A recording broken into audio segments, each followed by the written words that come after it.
depuis des années, on va dire le site de Jebel Irhoud, il est connu depuis les années 60. Et depuis les années 60, il est entré dans l'histoire par les restes humains qu'on y a trouvés, les fossiles qui viennent de Jebel Irhoud, ils sont connus, disons, à travers le monde.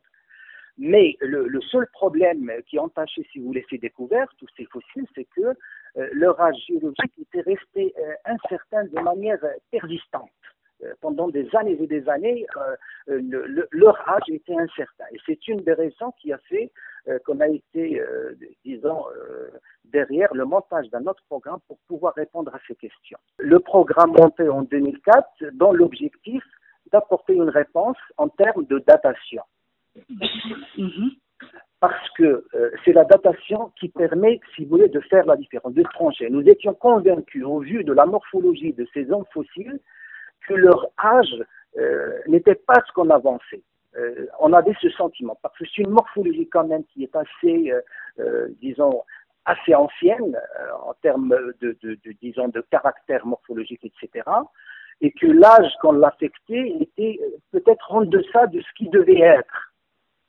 Donc, du coup, le lancement de nos travaux, in fine, nous arrivons avec une date, si vous voulez, qui est de 300 000 ans. Pourquoi c'est important? Alors, jusqu'à aujourd'hui, jusqu'à cette découverte, ou jusqu'à sa mise, disons, sa mise dans le circuit, ce que les spécialistes partageaient, c'est que l'Afrique est le continent d'origine de l'espèce Homo sapiens. C'est le continent d'origine. Ça, c'est le premier point. Mais avec cette, si vous voulez, cette affirmation, on prétend que l'origine ou le berceau de cet Homo sapiens, c'est l'Afrique de l'Est.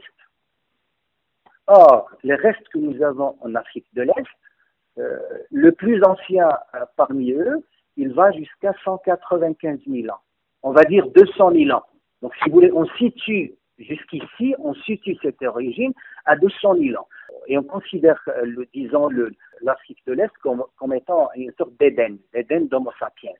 Alors, entre guillemets, cet Éden, il change de... Maintenant, il va...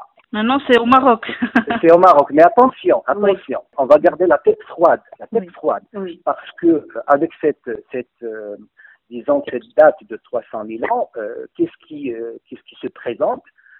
C'est que quand on jette un coup d'œil sur les différents points que nous avons de fossiles à l'échelle disons, du continent, nous avons aussi d'autres restes qui viennent de l'Afrique du Sud.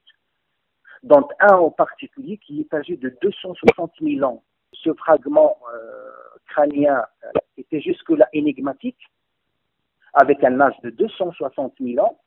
Mais avec nos découvertes, l'interprétation de ce fragment est devenue aisée, est devenue possible, est devenue aisée, est devenue justifiée. Et par conséquent, si vous voulez, les restes de Jebel Irhoud et les restes de Florisbad en Afrique du Sud appartiennent tous les deux à une phase, à la première phase d'évolution de Homo sapiens. Le fait qu'on constitue l'origine de l'Homo sapiens à 200 000 ans, ça ne date pas d'aujourd'hui. Oui. Ça a pris du temps. C'est depuis une quinzaine d'années, on y croit dur concert. C'est la nature de la recherche. Jusqu'au jour d'aujourd'hui, du point de vue morphologique, et puis avec la date que nous avons, c'est exceptionnel. Oui. C'est exceptionnel. Et je vous dirai un détail sur le plan anatomique, c'est que les études du laboratoire que nous avons menées sur les crânes, si vous voulez, mettent en évidence le fait que nous avons une face, la face de l'homme moderne actuel, il est installé depuis Irhoud. Ça veut dire que la face humaine, elle est moderne depuis Irhoud. Vous prenez Irhoud, disons,